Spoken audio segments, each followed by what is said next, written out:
যুক্তরাজ্যের Indo Pacific অঞ্চল বিষয়ক মন্ত্রী ক্যাথরিন ওয়েস্ট বৈঠক করছেন পররাষ্ট্র উপদেষ্টা তৌহিদ হোসেনের সঙ্গে।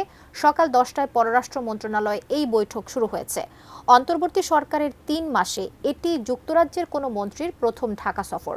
এই বিষয়ে বিস্তারিত জানাতে আমাদের সঙ্গে এই মুহূর্তে সরাসরি যুক্ত হচ্ছেন সহকর্মী আশিকুর রহমান। অপু, আমরা যেটি বলছিলাম যে অন্তর্বর্তী সরকারের ৩ মাসে এটি হচ্ছে যুক্তরাজ্যের কোনো মন্ত্রীর প্রথম ঢাকা সফর।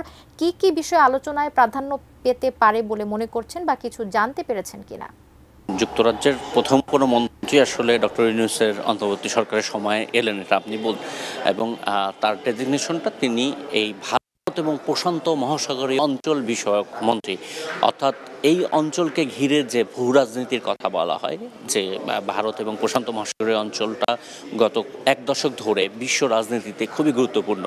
একটা সময়ে ইউরোপের গুরুত্ব ছিল, তেমনি এখন এই অঞ্চলকে ঘিরে বৈশ্বিক ভূরাজনীতির নানান হিসাব ঘোরাফেরা করে এবং এই অঞ্চলকে ঘিরে যুক্তরাষ্ট্র একটি সামরিক জোটও করেছে, কোয়াড, যেটা ভারত, অস্ট্রেলিয়া এবং জাপানকে নিয়ে যুক্তরাষ্ট্রের জোট। আবার যুক্তরাষ্ট্রের পুরনো মিত্র ব্রিটেন বা যুক্তরাজ্য, তারা কিন্তু আবার এই সামরিক জোটে নেই। এই ইন্দো প্যাসিফিক অঞ্চল নিয়ে তাদের যে কাজ সেটা অনেকটা আলাদা।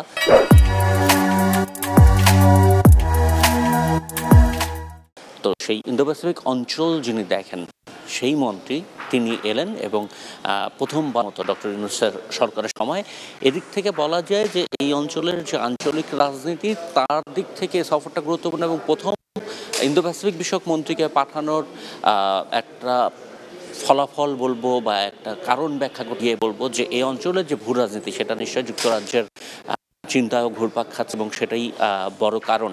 এখানে বাংলাদেশের সঙ্গে অন্যান্য মিত্রদের, যুক্তরাজ্যের অন্যান্য মিত্রদের, যুক্তরাষ্ট্রের অন্যান্য মিত্রদের কি সম্পর্ক হবে, এই অঞ্চলে কৌশলগতভাবে কিভাবে বাংলাদেশ, যুক্তরাজ্য বা পশ্চিমা বিশ্বের সঙ্গে বাংলাদেশ এগিয়ে যাবে, এই বিষয়গুলো মূলত আলোচনা হবে। তৌহিদ হোসেনের সঙ্গে এই মুহূর্তে তিনি বৈঠক করছেন, যেটা ঠিক সকাল 10টায় শুরু হয় এবং আমরা যতদূর জানি প্রধান উপদেষ্টা ডক্টর মোহাম্মদ ইউনূস তার সঙ্গে দেখা করবেন এবং তার সঙ্গে তিনি দীর্ঘ আলাপ করবেন। ডক্টর ইউনূস পশ্চিমা বিশ্বের কাছে খুবই জনপ্রিয়, সম্মানিত একজন ব্যক্তি এবং তার গ্রহণযোগ্যতা অনেক উপরে, অনন্যতায় বলা যায় পশ্চিমা বিশ্বের কাছে বিশেষ করে। ফলে তার সঙ্গে ক্যাথরিন ওয়েস্টের এই বৈঠকে আরও গুরুত্বপূর্ণ বেশ কিছু বিষয় চলে আসবে এবং একই সাথে এই অঞ্চলে, ইন্দো প্যাসিফিক অঞ্চলের রোহিঙ্গা ইস্যু একটা বড় বিষয় এবং যুক্তরাষ্ট্র কিন্তু 2 মিলিয়ন রোহিঙ্গাকে খাবার দেয়, খাদ্য সহায়তাটা যুক্তরাজ্য।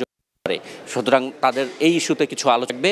রোহিঙ্গাদের জন্য তাদের ফান্ডিংটা আরও বাড়বে কিনা সেই প্রশ্নটা থাকলো এবং এর পাশাপাশি যারা শিক্ষার্থী গত জুলাই অভ্যুত্থানে যারা অংশ নিয়েছে এবং নতুন সরকার যাদের অভ্যুত্থানের কারণে গঠিত হয়েছে, তাদের অংশীদারদের সঙ্গে বৈঠক করবেন।